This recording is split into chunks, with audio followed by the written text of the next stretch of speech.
दो राजाओं की पुस्तक में 4 अध्याय 1 से लेकर 6 तक जिस वचन को हम लोगों ने पढ़ा, लिखा कि भविष्यद्वक्ताओं के चेलों की में से एक उसकी पत्नी थी और उसमें कुछ कर्ज था।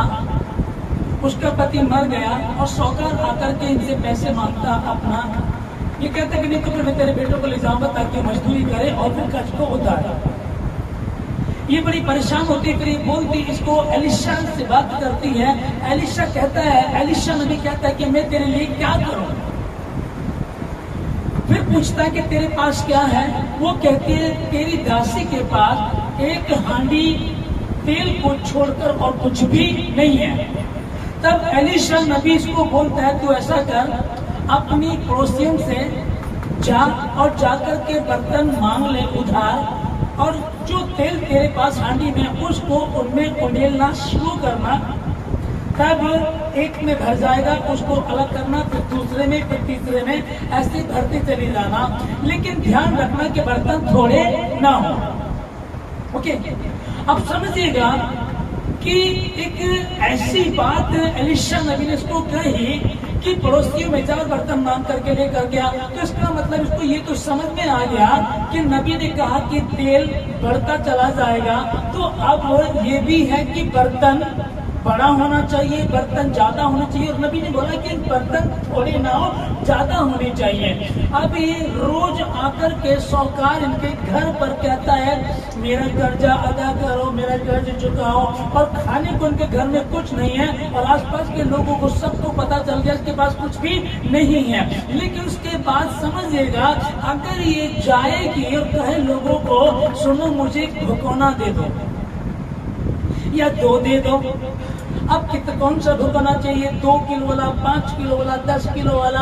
अब अगर ये बात करेगी तो सवाल सामने से आएगा, क्या हुआ, क्या तेरे बेटे की सगाई है या जन्मदिन है, कोई पार्टी कर रहे हो, और अगर कर रहे हो तो कैसे कर रहे हो, और फिर अगर तुम पार्टी कर भी रहे हो तो तुम्हारे अल्ले पल्ले तो कुछ है ही नहीं है, या फिर ऐसा तो नहीं तो अभी तो उसके यहाँ से बर्तन मांग कर लेकर गई है, फिर मैंने देखा उसके यहाँ से लेकर गई है, अब तो मेरे यहाँ गई है, ऐसा तो नहीं बर्तनों को बेच करके उसका कर्ज अदा करेगी।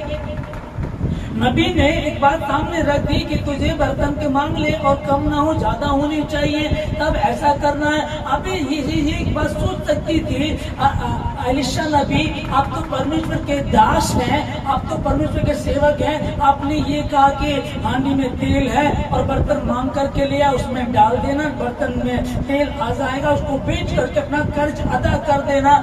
आप ऐसा करो ना, डायरेक्ट कुछ कैश दे दो या कुछ जेवर दे दो, सोना दे दो, चांदी दे दो। अब मैं लोगों से मांगने जाऊंगी तो वो सवाल करेंगे मैं क्या जवाब दूंगी। लेकिन इसने ऐसी कोई बात नहीं की और इसने वो ही किया जो नबी ने कहा, जो सेवक ने कहा, वो करना शुरू कर दिया। आमीन।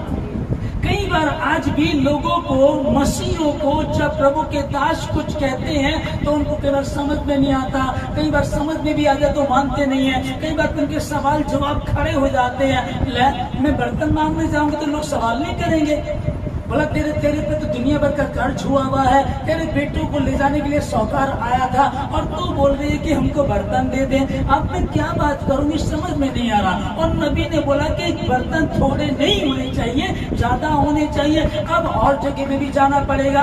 इसने ऐसे, अब इसने कोई उलट कर जवाब नहीं दिया, इसने वैसे करना शुरू किया। और नबी ने एक बात और बोली थी कि जब बर्तन इकट्ठे हो जाए तो ऐसा करना, द्वार बंद कर लेना, तब तेल को उंडेलना शुरू करना।